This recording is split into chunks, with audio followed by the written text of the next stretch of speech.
Hello and welcome to On Point. My name is Gail Moscoso. Today, we're going to be talking about adoption. This year alone, there are millions of orphans all over the world in need of a home, and millions of parents looking for babies and children. Joining me to talk about this topic are Sybil Prince from Heartsent Adoptions, where she's the China Program Director and Adoption Coordinator, and also from Heartsent is Jill Mattinson-Cruz, the Program Director. Thank you for joining me. Thanks for having us. Thank you. Okay.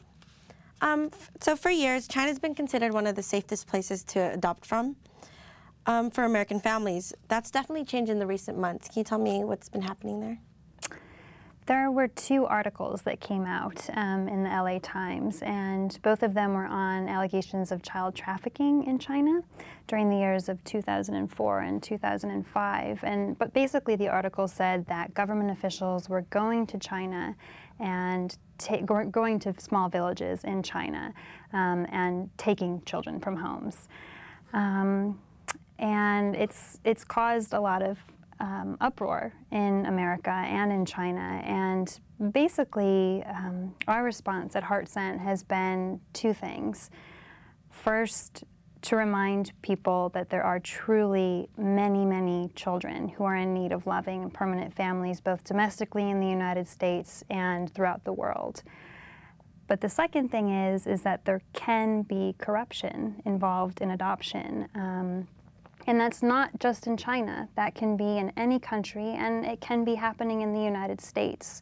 There have been allegations of corruption in the United States surrounding adoption. So the important thing is that the changes that are happening in China, in different countries, in the United States, and part of that is countries becoming part of the Hague Convention, which is a standard set of protocols and checks and balances that all the countries are a part of to make sure that there isn't any corruption going on. How did you and your organization initially react to the news? I think initially, I think Jill and I were both in agreement that the article was sensationalized, that it didn't tell the whole story. One of the articles talks about adoptions in 2004 and 2005, and it leaves off there. What has happened since 2004 and 5 is that adoptions have slowed down significantly. The timelines are much longer, and part of that is because of the central authority in China really making sure that the children who are placed for adoption are truly orphans. The other thing with that is, as an agency in all of our programs, because we work throughout the world and domestically here in the United States, and we work really hard to ensure that the practices that are happening, at least between our agency and orphanages, of course, are ethical, and we have all the documentation showing that, yes, these children are truly orphans. Because like Sybil said, there are children, orphans around the world that need loving families. And so, you know, as our agency, and I know other agencies have done the same thing, is really, you know, we have licenses and we've gone through accreditation processes to ensure that we are following the laws that ensure that it's done ethically and legally. Okay. Do you think that child trafficking happens more often than it's reported? Or do you think, like with China, was that underreported?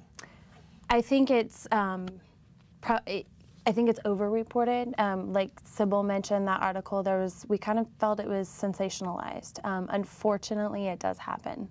Unfortunately, it's happened in other countries as well, and it's always heartbreaking and just a horrible, horrible thing when it does happen.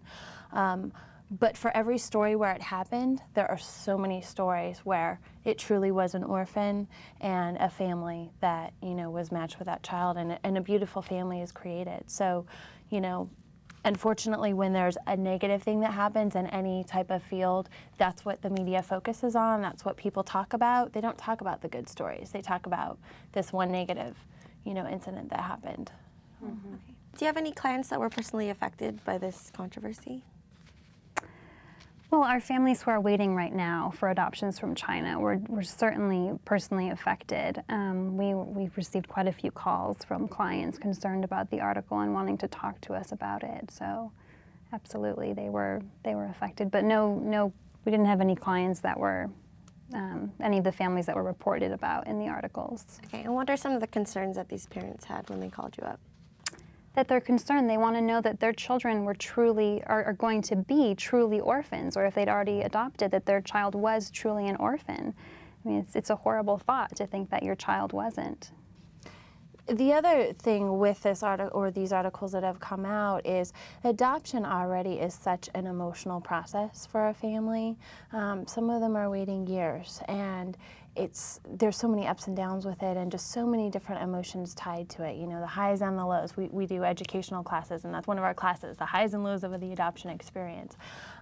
So something like these articles just spark some of those fears that parents might already be feeling just about the process in general. So it's difficult. Okay. And what kind of psychological effects could this have on parents? Let's say, you know, you talk to them about this, and you try to talk them down, let them know that they don't have as much to worry about. Like, but what effects could it have if they found out that their child was in fact, you know, kidnapped? That obviously would be devastating for anyone, and very devastating for the child, you know, as if the child's old enough to understand what that means. It's just devastating all the way around. I mean, it's a horrible thing.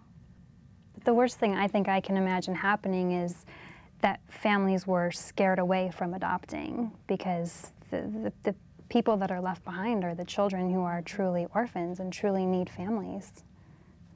How do you make sure that adoptions are taking place legally, like, let's say, in China or in other countries?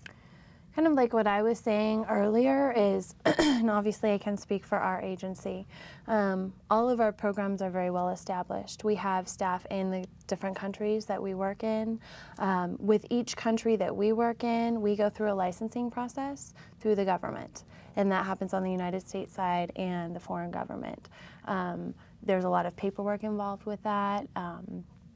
Part of, for example, the HEG Accreditation, which Sybil mentioned earlier, we are a HEG accredited agency. Not every agency in the United States is. You don't have to be a HEG agency to do adoptions. We are. That accreditation process was extremely extensive, and our, you know, everything in our offices, our files were reviewed. At the end of the day, we became licensed, a HEG accredited agency. So things like that, that's what we do to ensure that our partners in foreign countries are following the laws and doing things ethically, and then of course we do on our end here. So it's really important. Part of that is relationship building, and we know who we work with. I in fact just got back from a trip to Taiwan over Thanksgiving week, where I was meeting with the directors of the orphanages or the children's homes that we work with there. It's part of having those long-standing relationships and having trust and knowing that the people that we work with have good intentions, are doing the right thing. But it's more than just trust. I mean, anyone could say, oh yeah, we trust our partners, but it's about, you know, the accreditation, the licensing, and all of that to ensure that everything is done properly. Explain the HEG accreditation. What is that? The HEG, well, there's the HEG Convention, which is basically like an international law, code of practice, basically, for international adoption. So it's where everybody got together and said, okay, these are the practices that need to be in place for an international adoption. And then different countries become HEG accredited countries, meaning they participate in the accreditation process. And there's a lot of logistics with that, of course. So basically, countries that are part of the HEG Convention, the process is a little more stringent for the adoptive parents. The paperwork is looked at more closely, not to say that it's not looked at for non-HEG countries, because it is, but with HEG countries it's just more additional steps, more detailed, and that again is in place to try to eliminate falsification of documentation, you know, things like that that have gone on that have led to child trafficking.